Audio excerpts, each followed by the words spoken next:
Tudo bom, galera? E aí, como é que estão? Tudo bem? Boa hora que estou fazendo esse vídeo, super cansado, mas vamos lá. Pessoal, quando nós começamos essa disciplina, Psicologia Organizacional e do Trabalho, nós comentamos o objetivo da matéria e como nós poderíamos nos ajudar, poderíamos nos beneficiar do entendimento dessa disciplina, tá bom? Então, o que acontece? Na primeira unidade, enquanto revisão, nós vemos algumas situações que são bem pertinentes, à questão do trabalhador nas empresas. Por exemplo, nós pegamos um módulo aqui, nós vemos a questão da psicologia, ciência e profissão, e como a psicologia ela é nascida da filosofia, e o módulo comenta sobre alguns teóricos, alguns filósofos que entendiam a questão da psicologia como reações emotivas do ser humano. Beleza. Aí comentamos sobre a organização, o papel do psicólogo nas organizações, tá bom? Que ele age ali em relação à questão de seleção, recrutamento e como ele vai tentar melhorar a qualidade de vida, melhorar a relação de trabalho entre o empregado e o empregador, sua função. Também comentamos sobre percepções, diferenças no trabalho e também qualidade de vida no trabalho. Comentamos sobre os perigos e como acontece também o assédio moral, tá? E isso aí é um pano para manga e infelizmente o assédio moral que hoje acontece bastante ainda. Na segunda unidade, aí nós comentamos sobre as pessoas no contexto organizacional. Vimos na aula passada a questão dos estilos de liderança, tá? E comentamos, que a liderança ela vem da questão da necessidade, a liderança vem da questão de como eu me espelho de alguma maneira naquele líder que eu sigo. E teremos algumas lideranças, estilos de liderança. Isso aí é muito comum de cair em prova. Então, por exemplo, a liderança autocrática, aquela liderança que vai ser tem como característica o chefe, o líder no caso, ele vai agir como chefe. Então ele que manda, ele que tem o poder, ele que sabe. Na liderança liberal, nós vimos a questão de que é um líder que está lá sem saber muito bem o que fazer.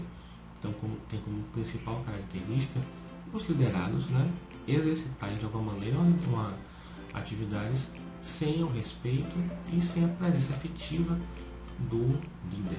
E também comentamos sobre a liderança democrática. Nessa liderança democrática é que está a diferença. Então, na verdade, existirá ali uma certa contribuição, sim, dos liderados, e o líder vai conseguir ali fazer um balanço, ele vai conseguir dar uma certa autonomia de pensamento, uma certa autonomia para poder ajudar nas discussões, e aí democraticamente, ou seja, com a participação dos liderados, a equipe ela vai chegar a algum lugar, tá? Então comentamos sobre a liderança situacional, a liderança que vai ser algo mais flexível, essa liderança, tá? Vai depender muito de acordo com a equipe, então o líder vai ser flexível. Também a liderança carismática, tá? Comentamos com a liderança baseada no carisma e no envolvimento emotivo que o líder ele tem com os seus liderados. E também, por último, não menos importante, podemos também citar a liderança transacional, que é a liderança onde, por base de troca, o líder ele vai conseguir ali alguma tarefa ou vai, à base de troca, conseguir alguma atividade com seus liderados. Então, eu também dou um exemplo nas salas de, por exemplo, na micareta de feira, em uma situação de troca. Então, à base de uma relação de troca, o líder ele vai tentar chegar a algum objetivo com sua equipe, tá bom? Então, e também falamos sobre a questão da inteligência emocional, tá? Que independentemente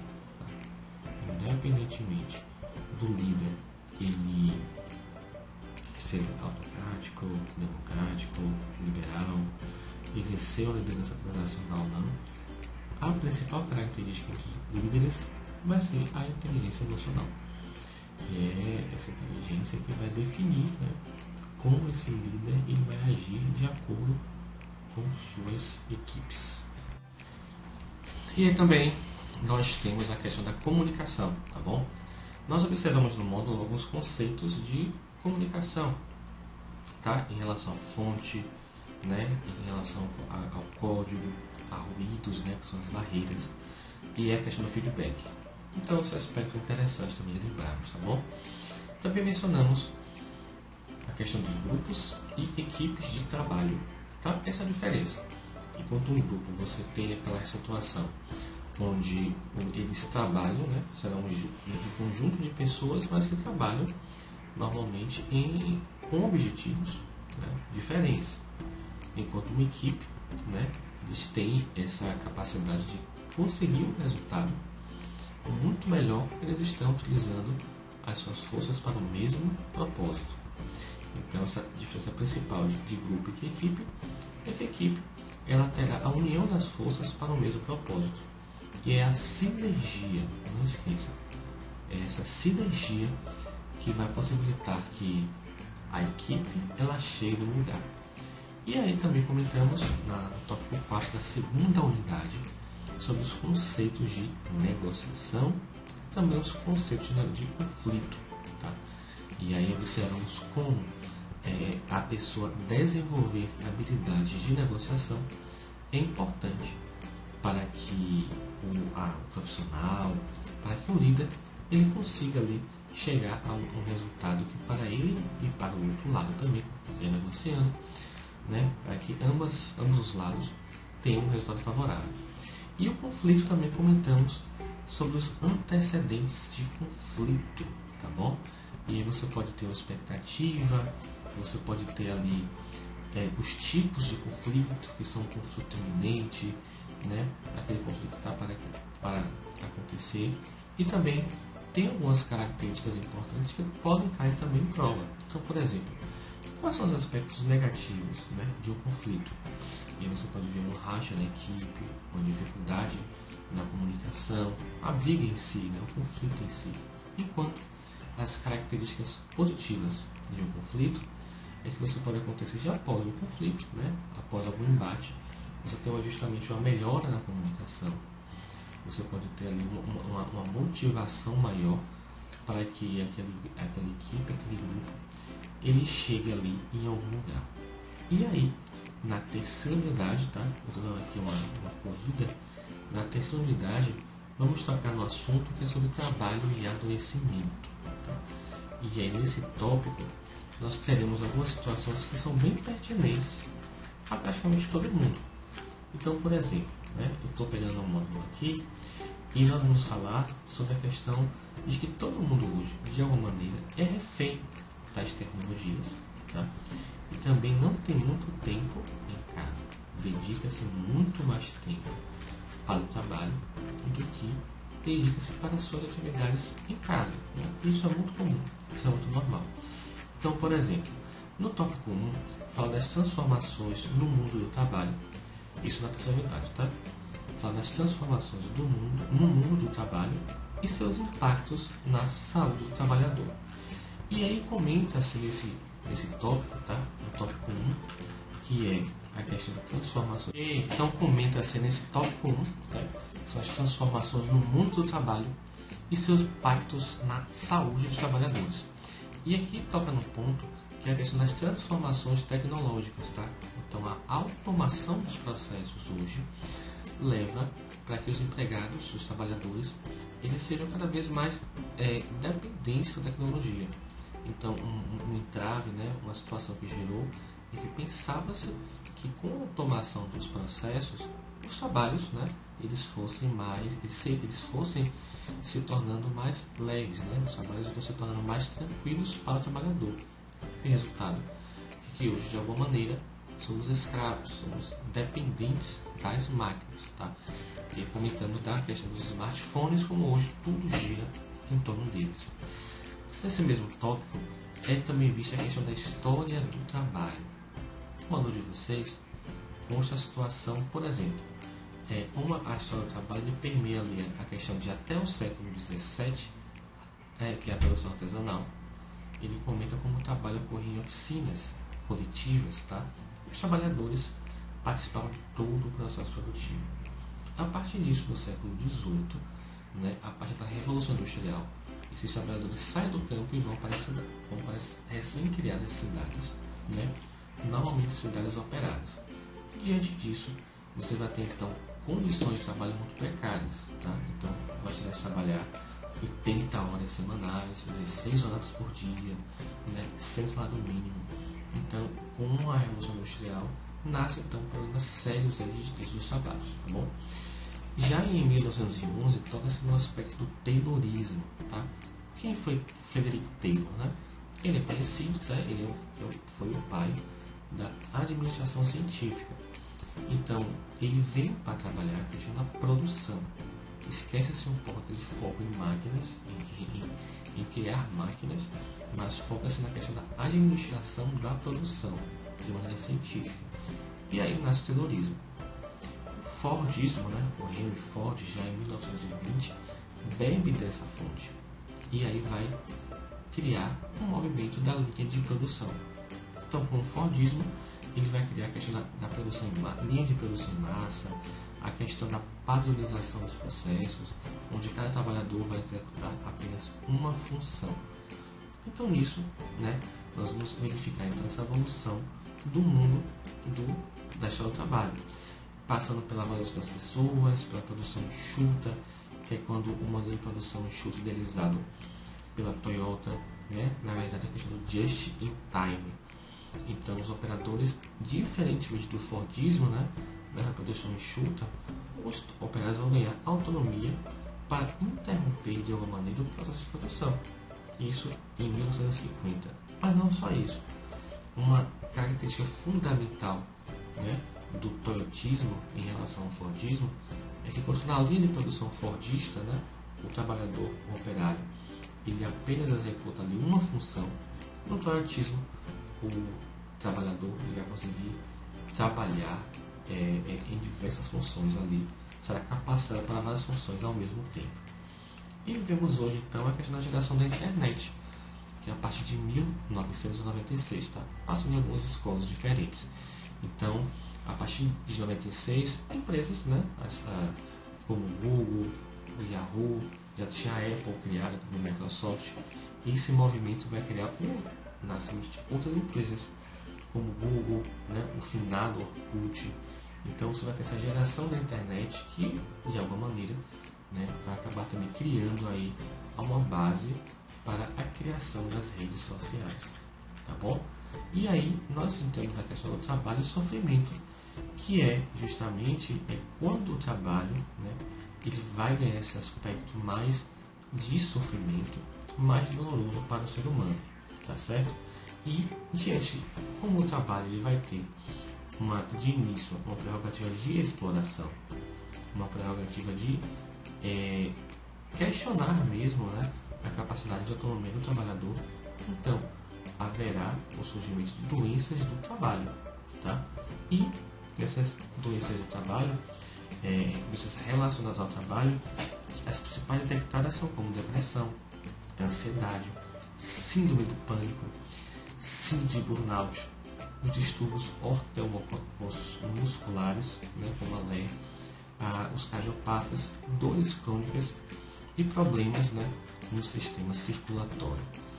Então, de acordo com essas informações, essas doenças oriundas do trabalho, tá, elas serão muito maléficas para o trabalhador. E diante disso, vários transtornos, né, podem ser mentais, físicos, irão acontecer. E essas doenças, né, relacionadas ao trabalho, né, também vai existir devido a algo importante, são os fatores de risco, tá? Então, os fatores de riscos para a saúde e também para a segurança dos trabalhadores presentes, né, ou relacionados ao trabalho poderão assim ser classificados em 5 grandes grupos, que são os riscos físicos, os riscos químicos, os riscos biológicos, os riscos ergonômicos e os ergonômicos e psicossociais, tá bom? Os mecânicos e de acidentes. Então serão esses riscos que irão classificar, tá, a questão dos riscos de acidente de trabalho. E aí na unidade 3 do tópico 2, nós comentamos esse tópico sobre trabalho e adoecimento, né, o estresse. E o estresse, por conceito, ele é considerado um processo, tá, de acordo com o nome de vocês aqui, ele é considerado como um processo pelo qual o organismo procura lidar com estímulos chamados de agentes, né, estressores, e que vão provocar tensão e ameaçam o seu equilíbrio interno. Então, o estresse vai deixar os músculos mais duros e vão desequilibrar internamente, né, o trabalhador. Então, desequilibrar a pessoa. E aí, algumas situações de estresse poderão ser detectadas, tá bom? E também, esse estresse em relação ao trabalho, ele pode ser causado por muitas situações diárias, reais, ou até mesmo imaginárias, tá? Nós percebemos que os transtornos mentais poderão acontecer por causa do estresse, claro, né? E situações imaginárias, de acordo ali com o sentimento de pânico que a pessoa poderá estar sentindo, vai com certeza, tá? Estressar e afetar esse trabalhador. E aí nós temos dois tipos de agentes estressores, que serão os agentes estressores externos e os internos, tá? Os internos seriam o novo emprego, férias, divórcio, a condição de trabalho própria, o trânsito ao trabalho excessivo, a demissão, o casamento, né? Sempre o estresse, e também dificuldades financeiras. Enquanto os agentes estressores internos, tá bom? Que vão ocorrer dentro do ambiente organizacional. Seria outro nível de exigência, os pensamentos, né? O modo de encarar a vida, os tipos de personalidade, as crenças, os valores, a ansiedade. Então, tudo isso, né, serão agentes estressores internos, tá bom? Que vêm da gente, mas vão ser de alguma maneira impactadas ou serão assim, potencializadas, né, pelo ambiente organizacional, tá bom? Teremos aqui alguns indicadores de estresse também, que seriam o alerta, a resistência, a quase exaustão e a própria exaustão em si, né? E diante disso, o estresse no ambiente de trabalho terá alguns sintomas, né? Alguns efeitos. Quais seriam? O decréscimo da concentração e atenção, a dificuldade de organização e planejamento a longo prazo, e também a tendência para a resolução de problemas de forma superficial. E é nisso que vai nascer a situação do controle do estresse, tá? Esse controle do estresse ele é intimamente relacionado à questão da inteligência emocional, tá? Não podemos esquecer isso, né? Diante disso, o módulo então vai trazer algumas dicas de como combater esse mal, que é o estresse. O estresse acomete tanta gente. E no tópico 2, nós podemos então perceber, né, nessa terceira unidade do tópico 2, que um dos principais fatores, né, que vão causar o estresse está relacionado às pessoas que têm muitas responsabilidades significativas, né, mas infelizmente pouca tomada de decisão e controle. Então aquele trabalhador que tem uma responsabilidade enorme nas costas, mas não tem na prática aquela autonomia de resolver todos os problemas, tá bom? Nós podemos continuar falando sobre a questão da síndrome de burnout. Galera, essa síndrome de burnout, o que é? De acordo com o módulo de vocês, essa síndrome ela é definida como uma reação, tá, à tensão emocional crônica que foi gerada a partir do contato direto e excessivo, tá, com outros seres humanos, tá bom? Então, na verdade, essa síndrome de burnout é como se fosse o corpo descarregando toda a tensão que estava ali acumulada, tá bom? E quais são as características que definem a síndrome de burnout? A exaustão emocional é a primeira delas, que é a situação em que os trabalhadores sentem que não podem dar mais de si mesmos, né, a nível afetivo. A despersonalização, que é esse desenvolvimento de atitudes e pensamentos negativos e de cinismo às pessoas, né, destinatárias dos trabalhos, né, no caso dos usuários, dos clientes, né, esse endurecimento afetivo, essa cosificação, né, da relação com as pessoas, e a falta de envolvimento pessoal no trabalho, tá? Que essa é uma tendência, né, dessa evolução negativa no trabalho. Isso aí vai afetar a habilidade com que esse ser humano, que esteja passando por problemas, né, desenvolva um bom relacionamento interpessoal, né, com outras pessoas. E diante disso, o nosso módulo ele vai comentar sobre algumas situações que vão levar ao entusiasmo a pessoa e como essa queda desse entusiasmo, de acordo com a sua exaustão, vai levar a fatores como frustração, como raiva, desilusão, a diminuição da produtividade, essa vulnerabilidade pessoal, inclusive. Tudo isso reflexos, né, dessa síndrome de burnout, que é caracterizada por esse esgotamento, né, da pessoa em relação à sua relação com os outros. Tá bom? Então temos aqui alguns quadros. Temos também uma leitura complementar, que é quando a energia acaba. Leia esse texto por gentileza, tá bom? E aí, o que nós podemos entender desse tópico 3? Que a síndrome de burnout, né, é uma síndrome por meio do qual o trabalhador ele perde o sentido da sua relação com o trabalho. Então, para ele, o trabalho, se existir alguma relação de necessidade, de prazer, essa síndrome vai justamente fazer com que o trabalhador perca essa sua relação de prazer com o trabalho. E essa síndrome de burnout envolve 3 fatores principais, que é a exaustão emocional, despersonalização e a falta de envolvimento pessoal no trabalho. E também essa síndrome ela não nasce de um dia para o outro, tá? Ela não nasce de um dia para o outro, ela é cumulativa, tá? Então, ao longo do tempo, a pessoa vem desenvolvendo, vem se tensionando, vem acumulando situações que vão levar a ter essa exaustão emocional. E a diferença principal entre a síndrome de burnout e o estresse é que o estresse ele não tem necessariamente a origem no trabalho, tá? E ele pode demandar medidas mais simples. Então, o estresse pode vir do trânsito, pode vir do filho, da esposa, do marido, da avó, né, do mercado político, mas necessariamente não tem a ver com a relação de trabalho. Já essa síndrome de burnout, ele vai nascer ali no trabalho, na relação de pessoas que desenvolvem ali no trabalho, tá certo? No tópico 4, vamos comentar de algumas situações que são consequências do adoecimento do trabalho, que é a depressão, tá? E o alcoolismo. A depressão ela é caracterizada pelo desânimo, né? E como uma inibição global da pessoa. Então essa depressão é algo muito sério. Muitas pessoas têm depressão e temos que entender como isso funciona. Esse desânimo causado que leva a pessoa, né, a se inibir de maneira global, vai ser caracterizada como depressão, tá? Esse transtorno depressivo terá algumas características, tá? Que é o afastamento de amigos ou pessoas, vontade de ficar só, cansaço ou alguma falta de energia, né? A falta de autoconfiança e também a vontade de chorar. Então isso é muito importante que nós saibamos lidar com tudo isso. No nosso módulo, então, vamos trazer algumas informações importantes, né? Alguns dados da depressão no mundo, né? E como a depressão ela poderá ser tratada, né? E também, assim como a depressão, existe também a síndrome alcoólica ou o alcoolismo, tá?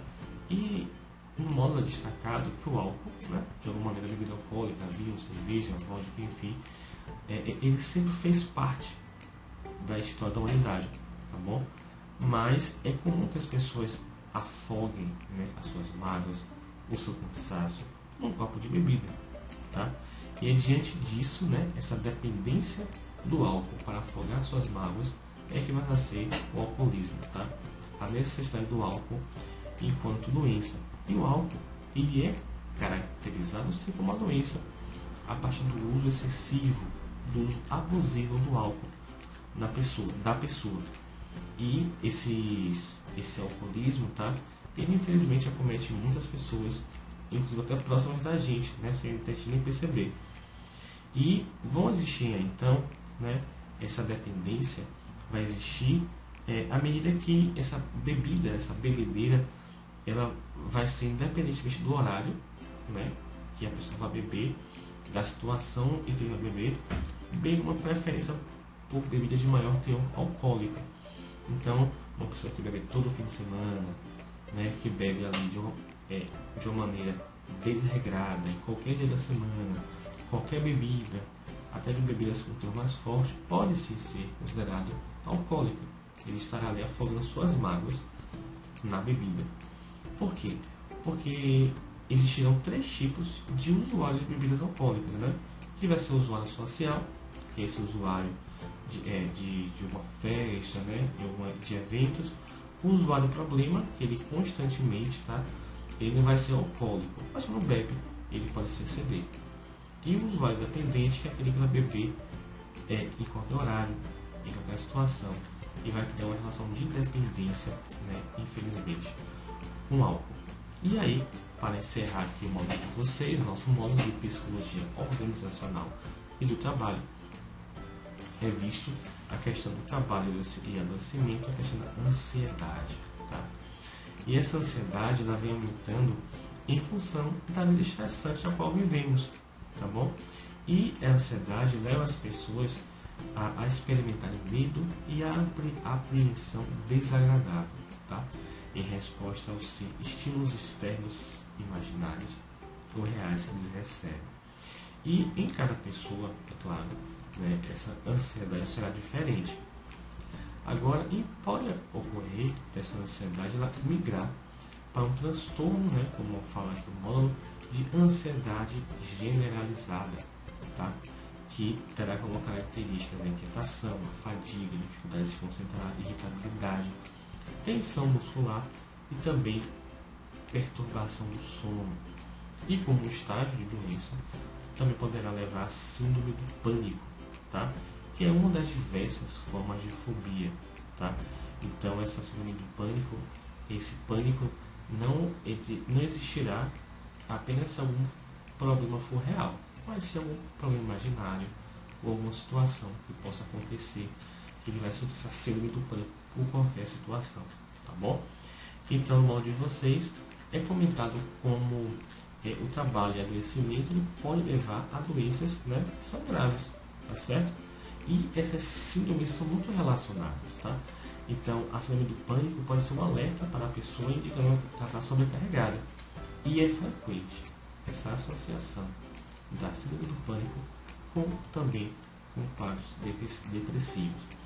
Então, essa ansiedade, tá bom? Que é essencialmente caracterizada por sentimentos desagradáveis, ela poderá avançar para a síndrome do pânico e para outros quadros mais graves, como transtorno de ansiedade generalizada, tá bom? Então, a gente diz, pessoal, a seguinte prova, comentei aqui alguns tópicos importantes, né, da psicologia organizacional e do trabalho. É importante entendermos que esse módulo ele vai evoluir, né, assunto por assunto. Dessa maneira, percebam como a psicologia do trabalho ela vai nascer ali na Revolução Industrial e passará por algumas etapas. As relações de trabalho do ser humano também passarão por algumas etapas e tudo vai levando aos questionamentos do ser humano em relação à sua relação de emprego, à sua relação de trabalho, e com isso, né, essas síndromes, essas ansiedades, estresse, o adoecimento, né, o alcoolismo acabarão sendo consequências diretas das relações de trabalho existentes hoje em dia e que também vem se perpetuando aí a partir da Revolução Industrial. Então, forte abraço, bons estudos e até mais.